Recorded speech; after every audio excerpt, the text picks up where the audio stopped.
You can't tell it to everybody. Because they ain't gonna see. You know why you can't tell it to everybody? Because if you want to kill a big dream, tell it to a small-minded person. God has shown you some amazing stuff in your life that you thought was brilliant. Then you took it to your friends and your family, and you shared it with them, and they shot it down. You know why they shot it down? Because they couldn't see it. You know why they couldn't see it? Because God didn't show it to them. He showed it to you. Get off of Instagram and Snap, and get off all these blogs, and get into something that can really, really move your life forward. It's really not important what the majority of people that are blogging are saying. I've been around the world, man, because I've traveled it. But I traveled it because I've made myself uncomfortable. I have a life of convenience now. But in order to get the life of convenience, you gotta have a very uncomfortable life. You got to get comfortable being uncomfortable. Stop trying to do everything the short way. Stop trying to figure out the easy way, because the ain't gonna happen. It's hard. Easy is not an option. It's hard living. Life is hard. See, it's hard when you are 49 years old, been working on a job for 17 years, and they come in and tell you you're finished and give you 1 week severance pay.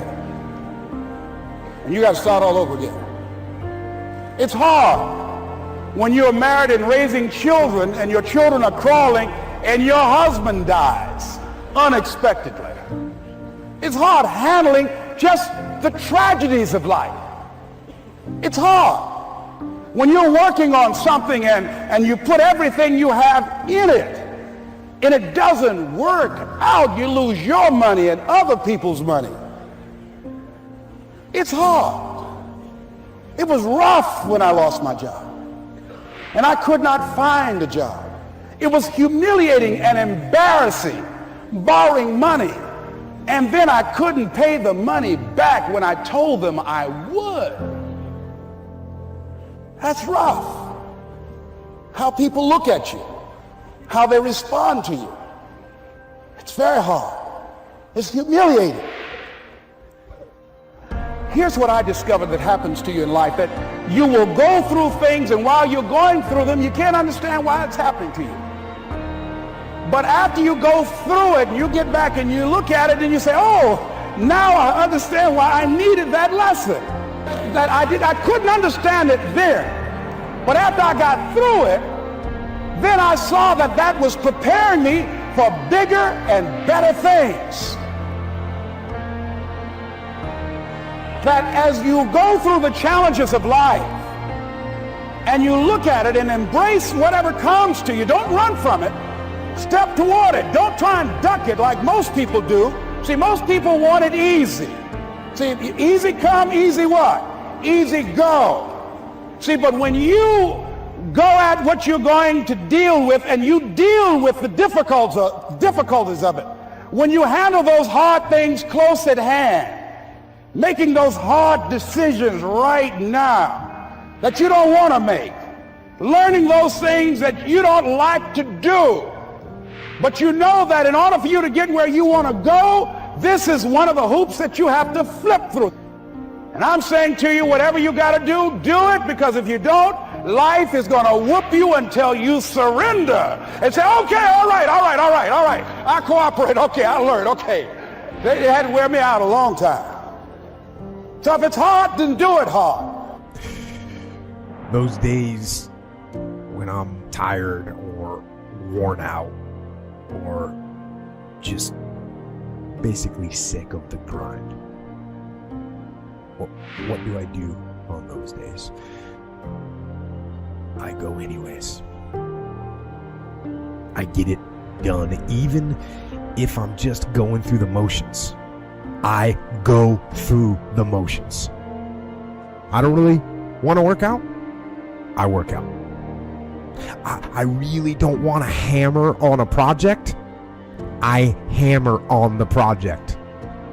Don't really want to get up and get out of bed. Yeah, I get up and get out of bed. Now, these could be signals that you need some time off. And those signals might be right. They could be correct. But don't take today off. Not today. Wait until tomorrow. Don't give in to the immediate gratification that is whispering in your ear. Shut that down. Do not listen to that little voice. Instead, go through the motions. Lift the weights, sprint the hill, work on the project, get out of bed. Now, as an overall rule, I do not like procrastination. You need to get things done. But if you are going to rest, that is one thing that you should procrastinate on. That's the one thing I want you to put off until tomorrow. And I don't even want you to say, I can do that. I don't want you to assume that. See, 5 years ago when I started out in this area, I would not have been able to make the mental leap that I would be up to where I am right now. I don't want you to begin to just psych yourself out. No. I want you to be able to say something to yourself that will enable you to maintain a level of integrity with yourself.